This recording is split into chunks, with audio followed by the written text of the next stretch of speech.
प्यारे बच्चों, जैसा कि आपको पता है, हम अपना तीसरा पाठ गोपाल की सच्चाई को हमने आपको इसकी व्याख्या की थी और पठन अभ्यास भी किया था। तो आज हम आपको इस कहानी का सार बताएंगे। सार अर्थात सारांश। तो सारांश हम शुरू करते हैं इस पाठ 3 गोपाल की सच्चाई। तो हम जानते हैं गोपाल विद्यालय में पढ़ने वाला एक छोटा बच्चा था। उसकी उम्र भी आपके बराबर ही थी और एक दिन उसे अध्यापक ने कक्षा में सभी बच्चों को एक गणित का प्रश्न हल करने के लिए दिया। लेकिन तभी स्कूल की घंटी बजी और वही प्रश्न अध्यापक ने सभी बच्चों को घर से करके आने के लिए कहा। अगले दिन फिर गणित की कक्षा में अध्यापक ने सबकी कॉपी को जांचना शुरू किया ताकि पता चले कि किस बच्चे ने सही प्रश्न किया है। बहुत से बच्चों ने तो प्रश्न किया ही नहीं था, लेकिन बहुत से बच्चों ने प्रश्न किया था, उनका गलत था। तो धीरे धीरे सबकी कॉपी जांची गई और अंत में गोपाल की बारी आई। गोपाल की जब कॉपी जांची तो उसका उत्तर एकदम सही था। अध्यापक ने प्यार से उसकी पीठ थपथपाई और पूरी कक्षा में उसकी प्रशंसा की। लेकिन गोपाल उदास खड़ा था, तो इसका अर्थ कोई नहीं समझ पाया। तो ज्यों ज्यों अध्यापक उसकी प्रशंसा करते जाते थे, गोपाल और उदास होता जाता था और अंत में तो वह कूट कर रोने लगा। सबको आश्चर्य हुआ, अध्यापक को भी आश्चर्य हुआ।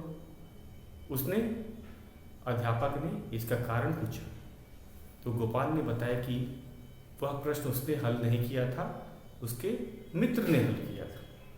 ये सच्चाई गोपाल ने सबको बताई। अध्यापक गोपाल से काफ़ी प्रभावित हुए, कारण कि गोपाल चाहता तो यह बात न बताता और सभी कक्षा में सभी बच्चों के सामने, गुरुजी के सामने प्रशंसा का पात्र बनता। लेकिन गोपाल सच्चा था, इस कारण उसने यह बात बताई। अध्यापक भी उसकी बात सुनकर काफ़ी प्रभावित हुए, उसकी सच्चाई जानकर। उन्होंने कहा कि तुम अवश्य एक दिन अपने देश का नाम ऊंचा करो। तो यही बालक बड़ा होकर गोपाल कृष्ण गोखले बनता है और ये बहुत ही बड़े नेता थे उस समय। यहाँ तक कि महात्मा गांधी भी इन्हें अपना गुरु मानते थे। तो यही कहानी है गोपाल की सच्चाई की। तो ये पाठ गोपाल की सच्चाई के बारे में बताता है कि हमें सदा सच बोलना चाहिए। तो शिक्षा भी हमें क्या मिलेगी कि हमें सदा सच बोलना चाहिए। तो आज हम इस पाठ के एक बार हम पठन अभ्यास करेंगे और उसके बाद में इसके मौखिक प्रश्नों को करेंगे। तो शुरू करते हैं पठन अभ्यास।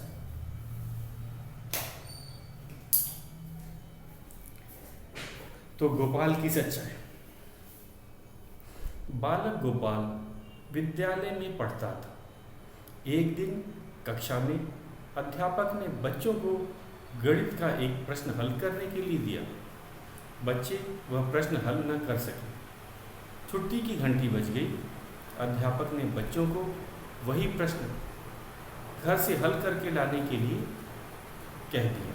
सब बच्चे घर चले गए। तो पठन अभ्यास करते समय आपके पास अपनी पाठ्य पुस्तक भी होनी चाहिए और जहाँ पढ़ा जा रहा है वहाँ पे आपकी नज़र होनी चाहिए। अगले दिन कक्षा में अध्यापक आए। उन्होंने बच्चों से अपनी अपनी कॉपी दिखाने को कहा। कुछ बच्चे तो गणित का वह प्रश्न हल करके ही नहीं लाए थे और जो कुछ करके लाए थे उनका उत्तर सही नहीं था। अंत में गोपाल की बारी आई।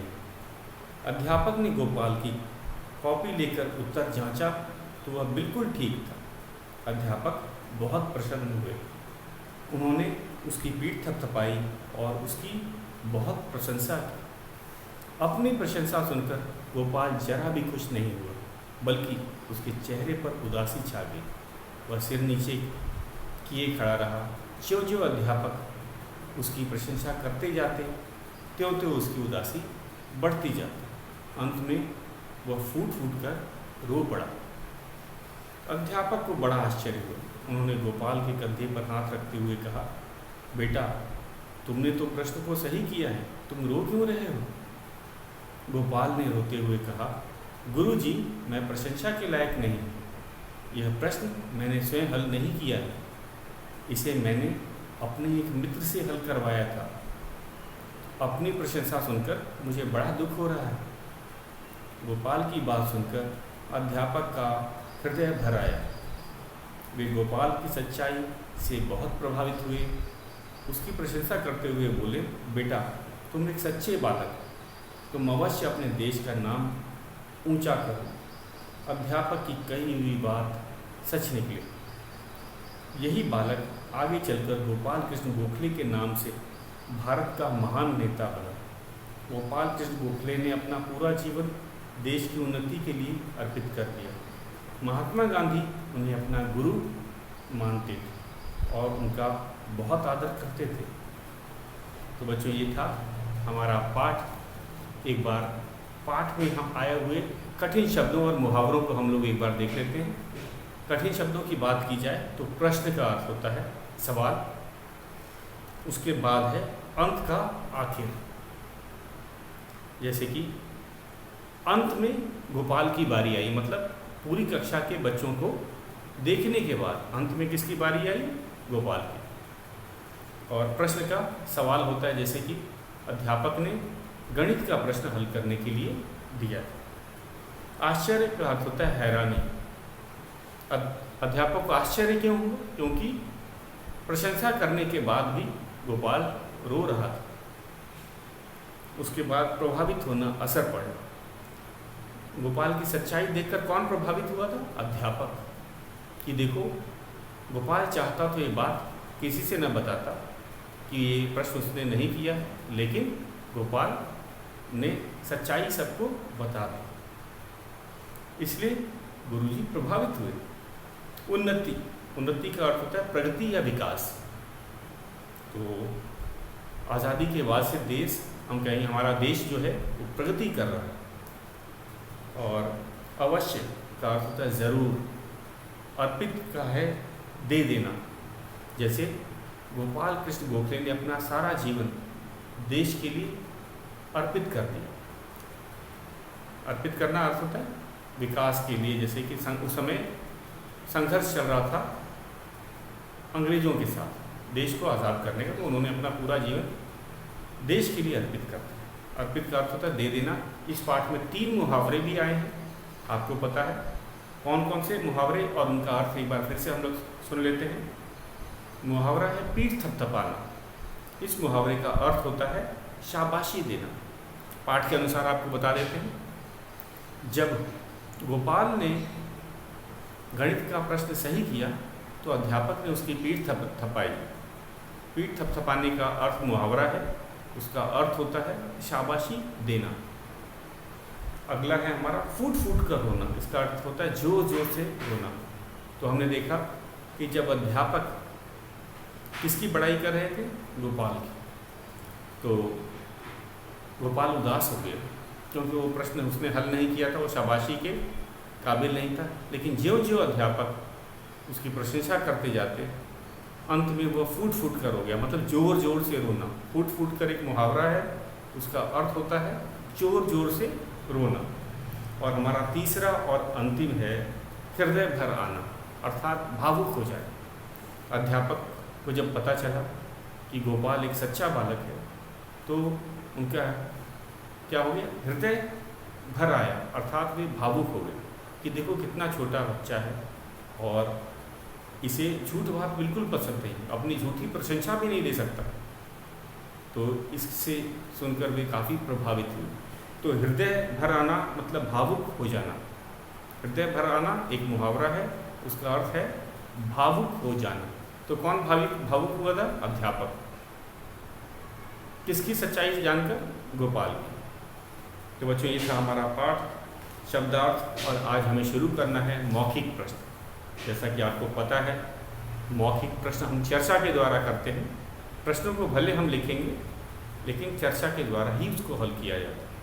तो शुरुआत करते हैं अपना पहला मौखिक प्रश्न।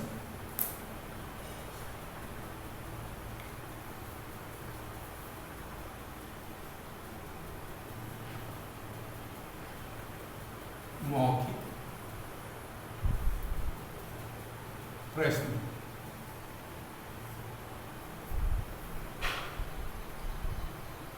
पहला है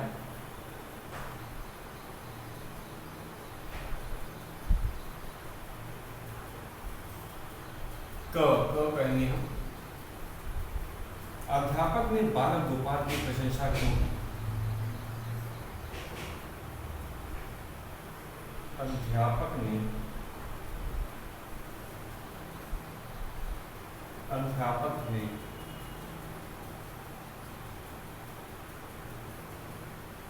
बालक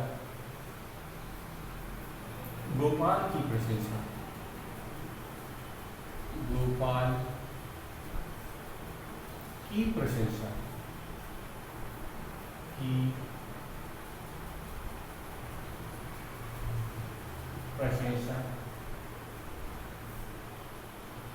क्यों की?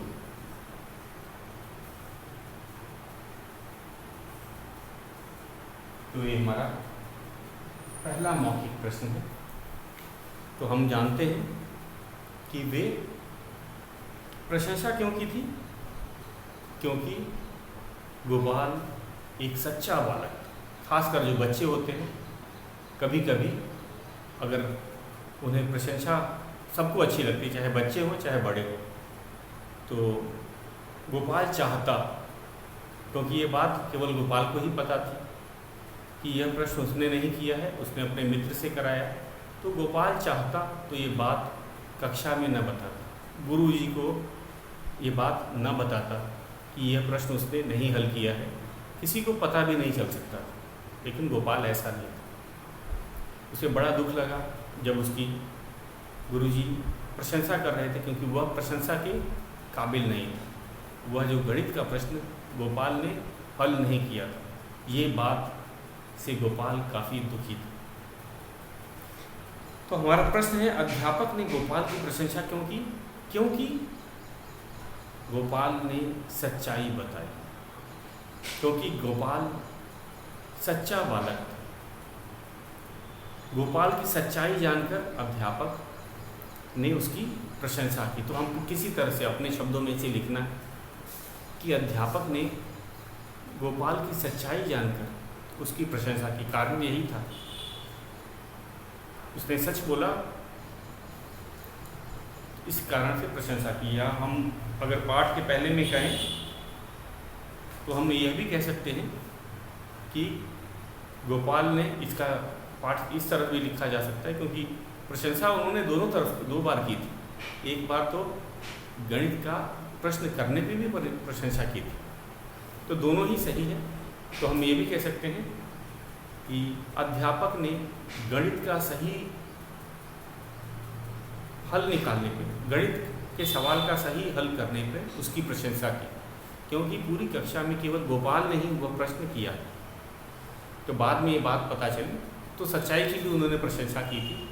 तो एक बार फिर से ध्यान से देखिएगा, कक्षा में गोपाल ने गणित का सही प्रश्न हल किया था, इस कारण अध्यापक ने उसकी प्रशंसा की। या सही उत्तर हल करने के कारण, सही गणित का सही उत्तर हल करने के कारण अध्यापक ने गोपाल की प्रशंसा की। तो दोनों ही तरह से हमारा ये सही है उत्तर। इसे आपको अपने शब्दों में लिखना है, छोटा ही लिखना है, ज़्यादा बड़ा नहीं लिखना है। जितना पूछा जाता है, हम खासकर मौखिक प्रश्न जो होते हैं संक्षेप में प्रश्न होते हैं, इनका उत्तर बहुत बड़ा नहीं लिखा जाता। संक्षेप मतलब एक वाक्य, कभी कभी एक वाक्य से अधिक भी हो सकता है, लेकिन अधिकतर जो संक्षेप के प्रश्न होते हैं वह एक वाक्य के होते हैं। तो हम क्या इसमें कहेंगे, कक्षा में गोपाल ने गणित का सही प्रश्न किया था, इसलिए अध्यापक ने गोपाल की प्रशंसा की। या गणित का प्रश्न सही हल करने के कारण अध्यापक ने गोपाल की प्रशंसा की। ये था हमारा पहला प्रश्न, इसे आप लिखेंगे। अब हम चलते हैं अपने दूसरे प्रश्न। दूसरा मौखिक प्रश्न है हमारा, अपनी प्रशंसा सुनकर गोपाल क्यों रोने लगा। अब कारण बताना है।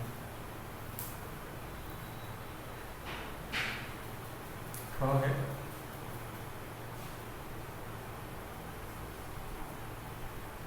अपनी प्रशंसा सुनकर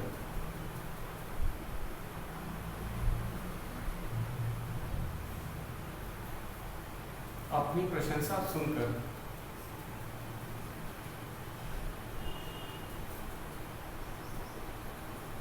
गोपाल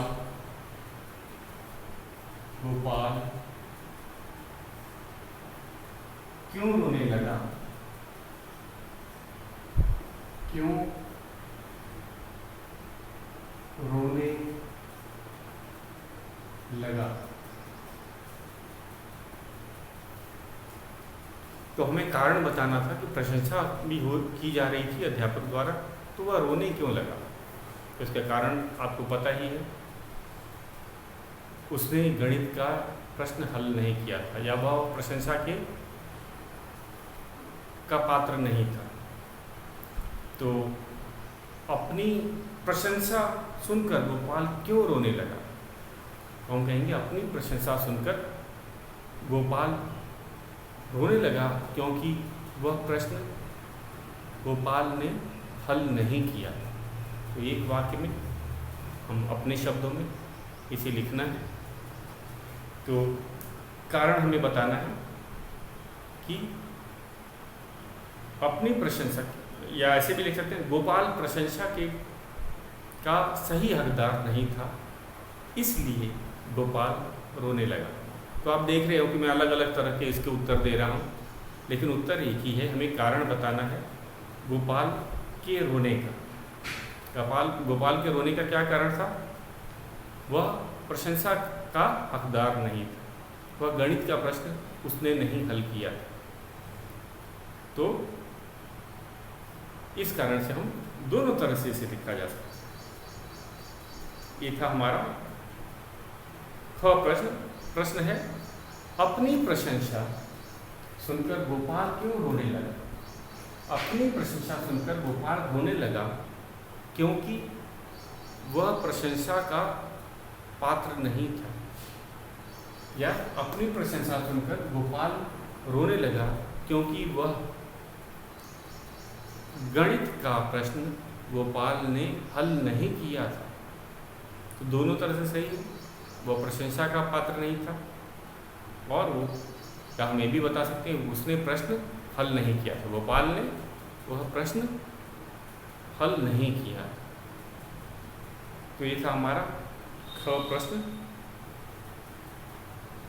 ग है, ये है वैल्यू बेस्ड क्वेश्चन में आएगा। अध्यापक गोपाल के उत्तर से बहुत प्रभावित हुई, क्यों, कारण बताना है। कौन सा उत्तर, गणित का उत्तर नहीं है इसके अंदर है, उसने जो सच्चाई बताई उस उत्तर की बात की। तो इसका पहले प्रश्न लिख लेते हैं। ये हमारा ग प्रश्न है। अध्यापक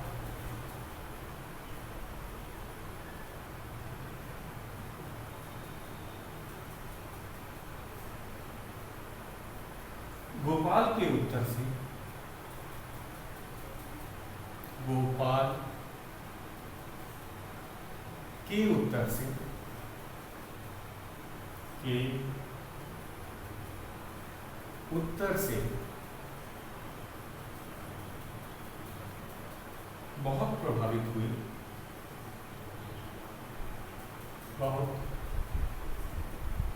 प्रभावित हुई।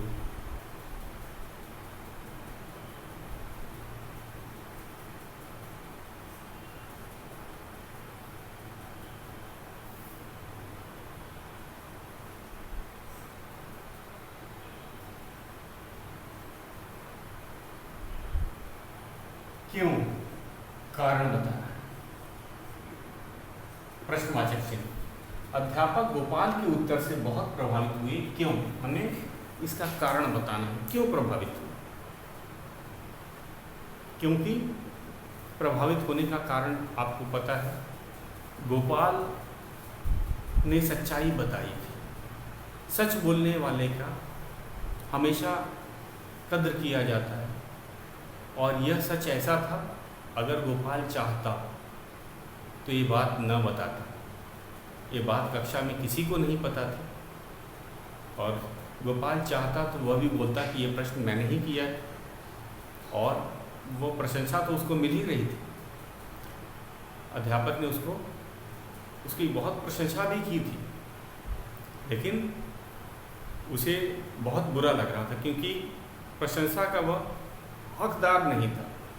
इस प्रशंसा का हकदार उसका दोस्त था। उसके दोस्त ने वह प्रश्न हल किया था, और प्रशंसा किसे मिल रही थी? गोपाल को। ये गोपाल को अच्छा नहीं लगा, इसलिए उसने तुरंत अध्यापक को ये बात बताई कि वह इस प्रशंसा का असली हकदार नहीं है, क्योंकि वह प्रश्न उसके मित्र ने किया है। इस कारण से मुझे बहुत बुरा लग रहा है। और अध्यापक इसी सच्चाई को जानकर वे क्या हुए? काफ़ी प्रभावित हुए कि देखो, छोटा सा बच्चा है, और बच्चे कभी कभी प्रशंसा के लिए झूठ बोलते भी हैं। लेकिन गोपाल ने तुरंत सबको बता दिया, ने अध्यापक को बता दिया कि ये प्रश्न उसने नहीं किया है, उसके मित्र ने किया है। ये बात जानकर अध्यापक प्रभावित हो। प्रभावित मतलब प्रभाव पड़ना, असर पड़ना। और इस पे अध्यापक और अधिक खुश हुए कि देखो, गोपाल ने सच्चाई बताई है, सच बोला है। सच बोलने वाले का हमेशा सम्मान किया जाता है, और यह इस कारण से अध्यापक प्रभावित हुए। तो हम इसका उत्तर कैसे छोटा लिखना है, मैंने तो एक बड़ा सा बता दिया। अब एक वाक्य में इसको लिखना है, अध्यापक गोपाल के उत्तर से बहुत प्रभावित हुए, क्यों? इसको क्यों एक से ज़्यादा बताया जा सकता है, क्योंकि हमें कारण बताए। अध्यापक गोपाल के उत्तर से बहुत प्रभावित हुए, क्योंकि गोपाल ने सच कहा था। हम ऐसे एक वाक्य में भी ऐसे लिख सकते हैं, गोपाल की सच्चाई से प्रभावित होकर अध्यापक गोपाल के उत्तर से बहुत प्रभावित हुए, क्योंकि गोपाल ने सच कहा था। या अध्यापक गोपाल के उत्तर से बहुत प्रभावित हुए, क्योंकि गोपाल ने सच कहा था, सच्चाई बताई थी कि वह प्रश्न उसके मित्र ने किया। या अध्यापक गोपाल के उत्तर से प्रभावित हुए, क्योंकि गोपाल झूठ की प्रशंसा नहीं लेना चाहते थे। तो दोनों तरफ से, तीनों तरफ से, इसे दो तरफ से जैसे आप लिखना चाहो लिख सकते हो। तो प्रभावित, सच बोलने के कारण अध्यापक गोपाल से प्रभावित हुए। सच बोलने के कारण अध्यापक गोपाल से प्रभावित, इस तरह से भी कहा जा सकता है। सच बोलने के कारण अध्यापक गोपाल से प्रभावित हुए। ये था हमारा कौन सा प्रश्न था? एक ग। अब घ प्रश्न पे चलते हैं। हमारा घ प्रश्न है, अध्यापक ने गोपाल के भविष्य के बारे में क्या कहा? ये है हमारा घ प्रश्न।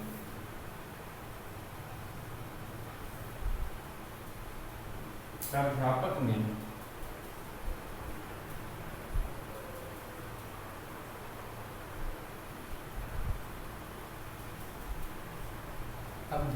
ने गोपाल के भविष्य के बारे में, गोपाल के भविष्य के बारे में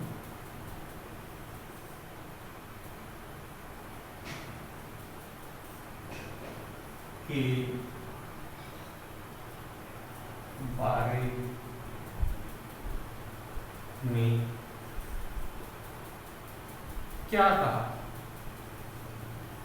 क्या कहा। तो हमने देखा कि जब अध्यापक को पता चला कि गोपाल तो बहुत सच्चा है, वो तो एक सच्चा बालक है, वो तो सच बोलता है, तो गोपाल ने गोपाल के भविष्य के बारे में कहा था कि भविष्य में ये अपने देश का नाम ऊंचा करेगा।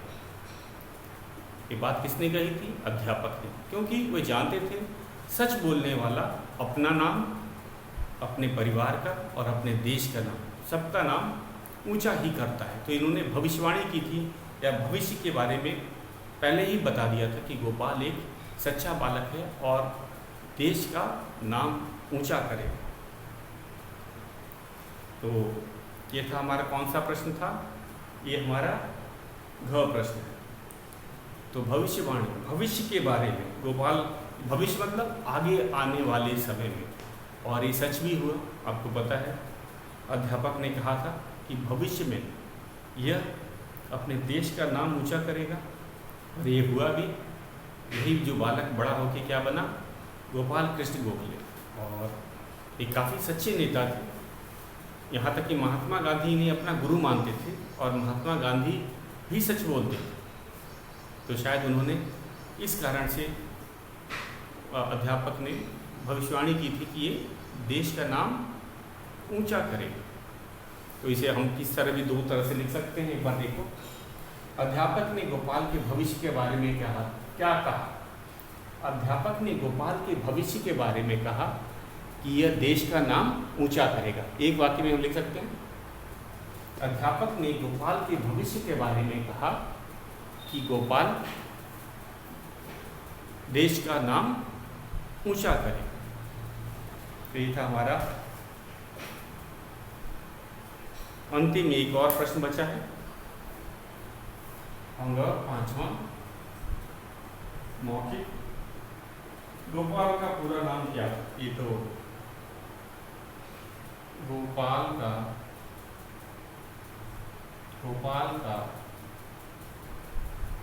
पूरा नाम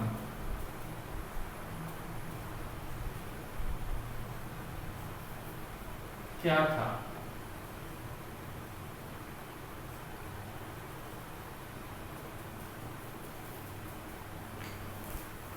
तो हमें पता ही है गोपाल का पूरा नाम गोपाल कृष्ण गोखले। बच्चों ये कौन थे? ये स्वतंत्रता सेनानी थे। स्वतंत्रता सेनानी कौन होते हैं?